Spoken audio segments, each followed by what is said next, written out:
ನಮಸ್ಕಾರ. ಮತ್ತೆ ನಿಮಗೆಲ್ಲ ದುಡ್ಡಿನ ಮಾತು ಕಾರ್ಯಕ್ರಮಕ್ಕೆ ಸ್ವಾಗತ.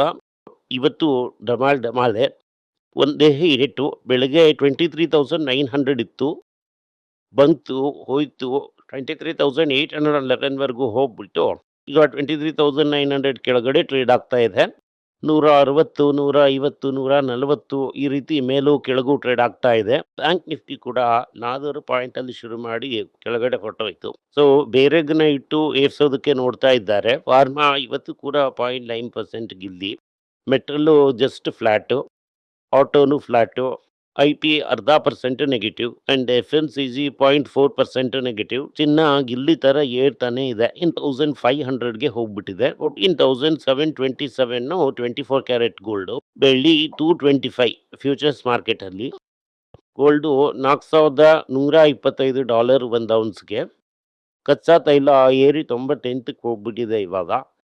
ಮಾರ್ಕೆಟ್ ಅಲ್ಲಿ ಮಲಗ್ಬಿಟ್ಟಿದೆ. ರೂಪಾಯಿ 96.64 ಅಂತ ಇದ್ದಾರೆ. 96.68 ವರೆಗೂ ಹೋಯ್ತು. ಓಪನ್ ಮಾರ್ಕೆಟ್ ಅಲ್ಲಿ 98ಗೆ ಕಡಿಮೆ ಆಗಿ ಡಾಲರ್ ಅನ್ನೋದು ಸಿಗ್ತಾ ಇಲ್ಲ. ಟಂಗ ಮೇಲೆ 4% ಅಂತ ಎಗರಿದೆ. ಹೀರೋ ಮೋಟಾರು 4% ಟಕ್ಕಂತ ಎಗರಿದೆ. ಬಜಾಜ್ ಆಟೋ 2%, M&M 1.8%, ಅನಪುರಂ ಮುತ್ತೂಟು ಎರಡೂನು 1%, ಇಂಡಸ್ ಇಂಡ್ 6% ಖಾಲಿ, ಡಾಕ್ಟರ್ ರೇಟಿ 100% ಖಾಲಿ, ತಮಿಳುನಾಡು ಮರ್ಕಂಟೈಲ್ ಬ್ಯಾಂಕು 1% ಖಾಲಿ. ಸ್ಪೇಸ್ ಅಂತ ಒಂದು ಕಂಪನಿ ಇತ್ತು, $135 ಅಷ್ಟೇ ಇತ್ತು IPO ಪ್ರೈಸು. ಈಗ ಮಾರ್ಕೆಟ್ ಅಲ್ಲಿ ಅದನ್ನ ಹೊಡೆದು 115 ಇದು ಕೂಡ ಬೀಳ್ತಾನೇ ಇದೆ. ಇದರಿಂದ ಮಾರ್ಕೆಟ್ ತುಂಬಾ ಕಷ್ಟದಲ್ಲಿದೆ. ಈಗ ಗೋಲ್ಡ್ ಅಂಡ್ ಸಿಲ್ವರ್ಗೆ ಇಂಡಿಯಾದಲ್ಲಿ ಈ ಗುಬ್ಬಚ್ಚಿ ವ್ಯಾಪಾರ ಚೆನ್ನಾಗೇ ನಡೀತಾ ಇದೆ. ಗುಬ್ಬಚ್ಚಿ ವ್ಯಾಪಾರದಲ್ಲಿ ಜನರಿಗೆ ಕೆಲಸ ಇಲ್ಲ. ಅದರಿಂದ ನಾಯಕರೇ ನೋಡಿ ಈ ಒಂದು ಗುಬ್ಬಚ್ಚಿ ವ್ಯಾಪಾರನ ತೆರೆದಿಟ್ರು. ಈ ಒಂದು ಗುಬ್ಬಚ್ಚಿ ವ್ಯಾಪಾರದಿಂದ ಈ ಕಸ್ಟಮ್ ಆಫೀಸರ್ಸ್ಗೆ ಇನ್ಕಮ್ ಅನ್ನೋದು ಏರುತ್ತೆ. ಸಿಲ್ವರ್ ಕೂಡ ಏರಿದೆ. ಆಸ್ ಎ ಸಿಲ್ವರ್ ಎಲ್ಲ ಜಾಸ್ತಿ ಆಗಿದೆ ಹೇಳ್ತಾ ಇದ್ದಾರೆ. ಗೋಲ್ಡ್ ಸೀಶಿಯಸ್ ಮಾತ್ರ 160 ಟನ್ ಆಗಿದೆ ಅಂತ ಹೇಳ್ತಾ ಇದ್ದಾರೆ. ದೂರಕ್ಕೆ ನಡೆದಿದೆ ಅನ್ನೋದನ್ನ ನೀವು ನೋಡಿ. 118 ಅರೆಸ್ಟ್ ಮಾಡಿದ್ದಾರೆ 118 ಜನರನ್ನ. ಇದೆಲ್ಲ ಇಂಪ್ಯಾಕ್ಟ್ ಇರೋದಿಲ್ಲ. ಒಬ್ಬ ಮನುಷ್ಯ ಹೇಳ್ತಾ ಇದ್ದಾನೆ ಚಿನ್ನ 50 ಟನ್ ಕಡಿಮೆ ಆಗಿದೆ, 60 ಟನ್ ಕಡಿಮೆ ಆಗಿದೆ ಅಂತ. ಈಗ ಸ್ಮಗ್ಲಿಂಗ್ ನಡೀತಾ ಇದೆ. ಈ ಗುಬ್ಬಚ್ಚಿ ವ್ಯಾಪಾರ ಚೆನ್ನಾಗೇ ನಡೀತಾ ಇದೆ. ಮೇ ತಿಂಗಳು ಮಾತ್ರ ಮೇ ತಿಂಗಳು ಮಾತ್ರ $6.1 ಬಿಲಿಯನ್ ನ ಮಾರಿದ್ದಾರೆ. ಅಲ್ಲಾಗಿ ಫ್ಯೂಚರ್ಸ್ ಪೊಸಿಷನ್ ಅಲ್ಲಿ $100 ಬಿಲಿಯನ್ ಶಾರ್ಟ್ ಅಲ್ಲಿ ಇದ್ದಾರೆ. ಈ ಶಾರ್ಟ್ ನ ಹೊರಗಡೆ ತೆಗೆಯೋದ್ರೊಳಗೆ ಇನ್ನ ಬೀಳುತ್ತೆ. ಹೆಂಗಲ್ಲ NRIಗೆ ಸ್ಪೆಷಲ್ ಡೆಪಾಸಿಟ್ ನ ಕಳಿಸಿದ್ರು, ಸ್ಪೆಷಲ್ ರೂಲ್ಸ್ ಎಲ್ಲ ಹಾಕಿದ್ರು. ಅನೇಕರು ಎಲ್ಲೇ ಹೋದ್ರು ಕೂಡ NRI ಗುಂಪಾಗಿ ಬರ್ತಾ ಇದೆ. ಆದ್ರೆ NRI ದುಡ್ಡನ್ನು ಮಾತ್ರ ಇಂಡಿಯಾಗೆ ಕಳಿಸ್ತಾ ಇಲ್ಲ. ನಲ್ಲಿ ಡ್ಯಾನ್ಸ್ ಎಲ್ಲ ಆಡೋದಕ್ಕೆ ಯಾವನೂ ಬಂದಿಲ್ಲ. ಟಕ್ ಟಿಕ್ ಅಂತ ಕಳಿಸ್ತಾ ಇದ್ರು. ಹಿಂಗಂತಂದ್ರೆ ಏನರ್ಥ, ಒಬ್ರು ಬರೀ ಡ್ಯಾನ್ಸ್ ಆಡೋದಕ್ಕೆ ಮಾತ್ರ ಲಾಯಕ್ಕು, ಇನ್ನೊಬ್ರೆ ಕಂಟ್ರಿನ ಎಕಾನಮಿನ ಸರಿಯಾಗಿ ನಡೆಸ್ತಾ ಇದ್ರು ಅಂತ ಅರ್ಥ. ಸೊ ತುಂಬಾ ಕಷ್ಟದಲ್ಲಿದೆ. NRI ಡೆಪಾಸಿಟ್ ಬಂದಿಲ್ಲ ಅಂತಂದ್ರೆ ತುಂಬಾನೇ ಕಷ್ಟ. ಅದಾದ್ಮೇಲೆ ಇನ್ನು ರೆಕಾರ್ಡ್ 164 ಎನ್ ಹತ್ರ ಬಂದ್ಬಿಟ್ಟಿದೆ $1. ಬ್ಯಾಂಕ್ ಆಫ್ ಜಪಾನ್ ಬೆಲೆನ ಏರಿಸ್ಬೇಕು, ಅದನ್ನ ಬಿಟ್ರೆ ಬೇರೆ ದಾರಿ ಇಲ್ಲ ಅಂತಿದ್ದಾರೆ. ಇಂಡಿಯಾವು ಅದೇ problem. Bank of Japan interest rate ನ ಏರಿಸ್ತಾರೆ. ಅದನ್ನ ಏನ್ ಹೇಳ್ತಾರೆ, ಯಾವಾಗ್ಲೂ ನಾನು ರೂಲ್ ಹಾಕೋದಕ್ಕೆ ಹೇಳಿದ್ದೆ. ರತನ್ ಟಾಟಾ ಸಾರ್ ಕೂಡ ಏರ್ಪೋರ್ಟ್ ತಗೋಬೇಕು ಅಂತ ಆಸೆ ಪಟ್ರು. ರೂಲ್ ನ ಬದಲಾಯಿಸಿ ಇಲ್ಲಿ ಏರ್ಪೋರ್ಟ್ ಇದು ನಾನೆಲ್ಲ ಏರ್ಪೋರ್ಟ್ನು ತಗೊಂಡ್ಬಿಟ್ಟೆ. ಬೋರ್ ಹೊಡಿತಾ ಇದೆ, ರೂಲ್ ನ ಕ್ಯಾನ್ಸಲ್ ಮಾಡು, ಸ್ಪೈಸ್ ಜೆಟ್ ನ ನನಗೆ ಗಿಫ್ಟ್ ಆಗಿ ಕೊಡು, ನಾನು ಏರ್ಲೈನ್ ಓನರ್ ಆಗಿರ್ತೀನಿ, ನಾನು ಏರ್ಲೈನ್ ಅಂಡ್ ಏರ್ಪೋರ್ಟ್ ಎರಡನ್ನೂ ಓನ್ ಮಾಡ್ತಾ ಇದ್ದೀನಿ ಅಂತ ಹೇಳ್ತಾ ಇದ್ದಾರೆ. ದೊಡ್ಡಪ್ಪ ಅಂತ ಹೇಳ್ತಾ ಇದ್ದಾರೆ. ಪಕೋಡ ಅಂತ ಒಬ್ಬ ಹೇಳ್ತಾನಲ್ಲ, ಅದೇ ತರ ಪಕೋಡವನ್ನ ಕೊಟ್ಬಿಟ್ಟು ಅಂತಂದ್ರೆ ದೊಡ್ಡಪ್ಪ. ಅದೇ ಈಗ ಸ್ಟೂಡೆಂಟ್ಸ್ ಎಲ್ಲ ಜಂತರ್ ಮಂತರ್ ಅಲ್ಲಿ ಸುತ್ತಾಡ್ತಾ ಇದ್ದಾರೆ. ಇವ್ರ ಎತ್ತಿ ಪಕೋಡ ಎಲ್ಲ ಕೊಟ್ಬಿಟ್ರು ಅಂತಂದ್ರೆ ಕೋಪನೇ ಬರುತ್ತೆ. ಏನ್ ಮಾಡೋದು ಅಂತ ಗೊತ್ತಾಗ್ತಾ ಇಲ್ಲ ದೊಡ್ಡಪ್ಪಂಗೆ. ಪಕೋಡನ ಕೊಟ್ಟು ಈ ಬಾಯಿನ ಮುಚ್ಚೋದ, ಇಲ್ಲ ಅಲ್ಲಿ ಬೈಸ್ಕೋತಾ ಇರೋದಾ ಅಂತ ಗೊತ್ತಾಗ್ದಂಗೆ ಹಂಗೇ ನಿದ್ದೆ ಮಾಡ್ತಾ ಇದ್ದಾರೆ ದೊಡ್ಡಪ್ಪ. ಕಾನ್ಸ್ಟೆಂಟ್ ಇಂಡಿಯಾದ ಡೆಫಿಸಿಟ್ 22%. ಎಕ್ಟ್ರೆಸ್ ಮೇಲೂ ಕಂಟಿನ್ಯೂ ಆಗುತ್ತೆ ಅಂತ ಹೇಳ್ತಾ ಇದ್ದಾರೆ. 25% ಡೆಫಿಸಿಟ್ ಅಲ್ಲಿ ಇದ್ರೆ ಮಾರ್ಕೆಟ್ ದೊಳದೇ ಇಲ್ಲ. ಇದು ಕೂಡ ಯಾವ ಏರಿಯಾದಲ್ಲಿ ಡೆಫಿಸಿಟ್ ಅನ್ನೋದನ್ನ ನೋಡ್ಬೇಕು. ಅದು ಓವರ್ ಆಲ್ ನಂಬರ್ಸ್ ಆವರೇಜ್ ನ ಮುಚ್ಚಿಬಿಡತ್ತೆ. ಅದರಿಂದ ನಾವು ಇದು ಕರೆಕ್ಟ್ ಆಗಿ ನೋಡ್ಬೇಕು. NPG ನಮ್ಮ ಹತ್ರ ಇಲ್ವೇ ಇಲ್ಲ. NPG 8 ಇಯರ್ ಲೋ ಆಗ್ಬಿಟ್ಟಿದೆ. ಇರುತ್ತೆ ರಿಪೋರ್ಟ್ಸ್. 8 ವರ್ಷದಲ್ಲಿ ಇತಿಹಾಸದಲ್ಲೇ ಹಿಂದೆ ಇರುವಷ್ಟು ನಮ್ಮ ಇಂಪೋರ್ಟು ಕಡಿಮೆ ಆಗಿದೆ LPGಯಲ್ಲಿ. ಈಗ ರೂರಲ್ ಅನ್ಎಂಪ್ಲಾಯ್ಮೆಂಟು 13 ಮಂತ್ ಹೈಗೆ ಹೋಗ್ಬಿಟ್ಟಿದೆ. Spite of higher work force participation ಅವರಿಗೆ ಕೆಲಸ ಸಿಕ್ಕಿಲ್ಲ.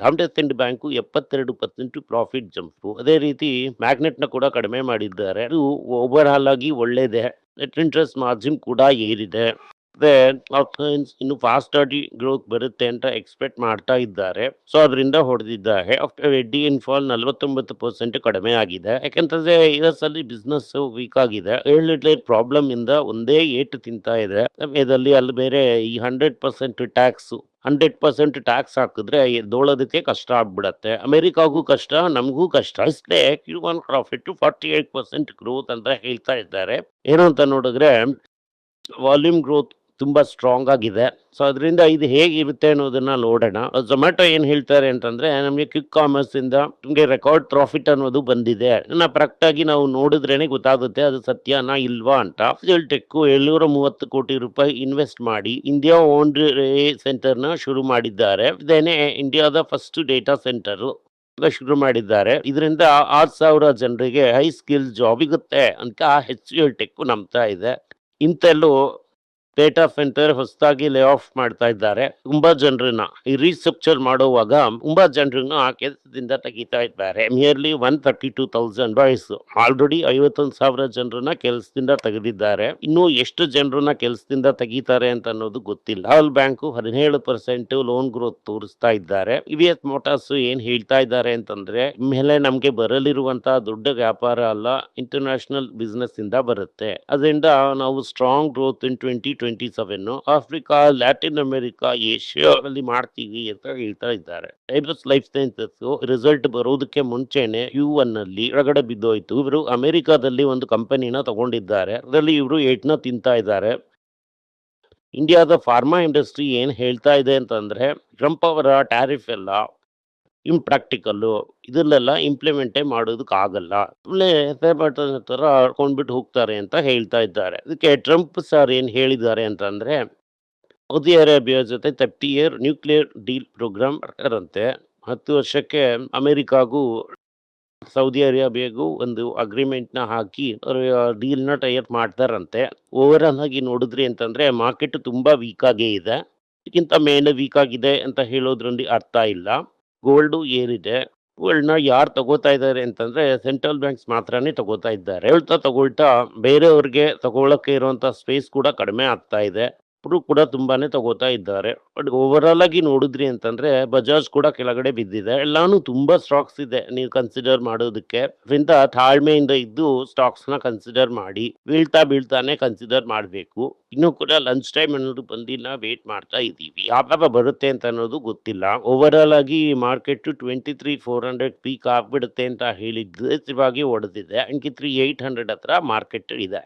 ಇಲ್ಲಿಂದ ಮಾರ್ಕೆಟ್ ರಿಕವರ್ ಆಗೋದು ತುಂಬಾನೇ ಕಷ್ಟ. ಇನ್ಫೋಸಿಸ್ ನ ಫಸ್ಟ್ ಕ್ವಾರ್ಟರ್ ರಿಸಲ್ಟ್ ಇವತ್ತು ಬರ್ತಾ ಇದೆ. ನಾಳೆ ಏನಾಗುತ್ತೆ ಅನ್ನೋದನ್ನ ನೋಡೋಣ. ವಿಡಿಯೋ ನಿಮ್ಗೆ ಇಷ್ಟ ಆಗಿದ್ರೆ ವಿಡಿಯೋನ ಲೈಕ್ ಮಾಡಿ, ನಮ್ಮ ಚಾನೆಲ್ನ ಸಬ್ಸ್ಕ್ರೈಬ್ ಮಾಡಿ, ಬೆಲ್ ನೋಟಿಫಿಕೇಶನ್ ತಟ್ಟಿ.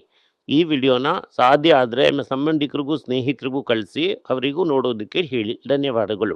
ನಿಮಗೆ ಏನಾದ್ರೂ ಸಂದೇಹ ಇದ್ದು ನನ್ನನ್ನು ಕಾಂಟ್ಯಾಕ್ಟ್ ಮಾಡಬೇಕು ಅಂತ ಅನ್ಕೊಂಡ್ರಿ ಅಂದ್ರೆ ಸ್ಕ್ರೀನ್ ಮೇಲೆ ಬರ್ತಾ ಇರುವಂತ ಮೇಲ್ ಐಡಿಗೆ ಮೆಸೇಜ್ ಮಾಡಿ, ನಮ್ಮ ಟೀಮ್ ನಿಮ್ಮನ್ನ ಕಾಂಟ್ಯಾಕ್ಟ್ ಮಾಡ್ತಾರೆ. ಎಲ್ಲರಿಗೂ ನಮಸ್ಕಾರ. ಮಕ್ಕಳಿಗೋಸ್ಕರ financial literacy any for nothing ಅಂತ 2ನೇ ಪಾರ್ಟ್. ಇದರಲ್ಲಿ ಚೆಕ್ ಬರೆಯೋದು ಹೇಗೆ, ಡೆಪಾಸಿಟ್ ಸ್ಲಿಪ್ ಬರೆಯೋದು ಹೇಗೆ, ಇದು ಹೇಗೆ ಬಂದಿದೆ, ಆಟರಿಂದ ಡಿಮಾನಿಟೈಸೇಷನ್ ವರೆಗೂ ಎಲ್ಲವನ್ನು ಕವರ್ ಮಾಡಿದ್ದೀವಿ. 12 ವರ್ಷದ ಮಕ್ಕಳಿಗೆ ಇದು ತುಂಬಾ ಯೂಸ್ಫುಲ್ ಆಗಿರುತ್ತೆ. ಈ ಬುಕ್ ಈಗ ಸದ್ಯಕ್ಕೆ ಸ್ಪೆಷಲ್ ಪ್ರೈಸ್ ಅಲ್ಲಿ 450 ರೂಪಾಯಿಗೆ ಕೊಡ್ತಾ ಇದೀವಿ. ಇದನ್ನ ಯೂಸ್ ಮಾಡ್ಕೊಳ್ಳಿ. ಧನ್ಯವಾದಗಳು. ದುಡ್ಡಿನ ಮಾತು ವೆಬ್ಸೈಟ್ ನ ಸಬ್ಸ್ಕ್ರೈಬ್ ಮಾಡಿ. ಒಂದು ವಾರಕ್ಕೆ 4 ಪ್ರೀಮಿಯಂ ಆರ್ಟಿಕಲ್, ಆರ್ಟಿಕಲ್ಸ್ ಒಂದು 10ರಿಂದ 15 ನಾವು ಹಾಕ್ತಾ ಇದ್ದೀವಿ. ಇದರ ಸಬ್ಸ್ಕ್ರಿಪ್ಷನ್ ಒಂದು ತಿಂಗಳಿಗೆ 99 ರೂಪಾಯಿ ಅಷ್ಟೇ. ಹೇಳುವಂತ ಕಾನ್ಸೆಪ್ಟ್ಸ್ ನ ಗ್ರೇಟ್ ಆಗಿ ಎಕ್ಸ್ಪ್ಯಾಂಡ್ ಮಾಡಿ ಇದನ್ನ ಓದಿದ್ರೆ ನಿಮ್ಗೆ ತುಂಬಾ ಯೂಸ್ಫುಲ್ ಆಗಿರುತ್ತೆ. ಧನ್ಯವಾದಗಳು. ನಮಸ್ಕಾರ. ಮಕ್ಕಳಿಗೋಸ್ಕರ ಒಂದು ಬುಕ್ ನ ಲಾಂಚ್ ಮಾಡಿದ್ವಿ. ಅದು ತುಂಬಾ ಸಕ್ಸಸ್ಫುಲ್ ಆಗಿದೆ. ಅವರಿಗೆಲ್ಲ ಆ ಬುಕ್ ಬೇಕು, ನಮ್ಮ ಟೀಮ್ ನ ಕಾಂಟ್ಯಾಕ್ಟ್ ಮಾಡಿ. ಕೆಳಗಡೆ ಇರುವಂತ ನಂಬರ್ ಅಲ್ಲೂ ವೆಬ್ಸೈಟ್ ಅಲ್ಲೂ ನೀವು ನಮ್ಮನ್ನ ಕಾಂಟ್ಯಾಕ್ಟ್ ಮಾಡಿದ್ರೆ ನೀವು ಆ ಬುಕ್ ನ ತಗೋಬಹುದು. ಬೇರೆ ನಮ್ಮ ಬುಕ್ ಗಳು ಕೂಡ ಅವೈಲೇಬಲ್ ಆಗಿದೆ. ನೀವು ಇದನ್ನ ನಮ್ಮ ವೆಬ್ಸೈಟ್ ಮುಖಾಂತರನೂ ತಗೋಬಹುದು. ಕೆಳಗಡೆ ಇರುವಂತ ವಾಟ್ಸ್ಆಪ್ ನಂಬರ್ಗೆ ಮೆಸೇಜ್ ಮಾಡಿ ಕೂಡ ತಗೋಬಹುದು.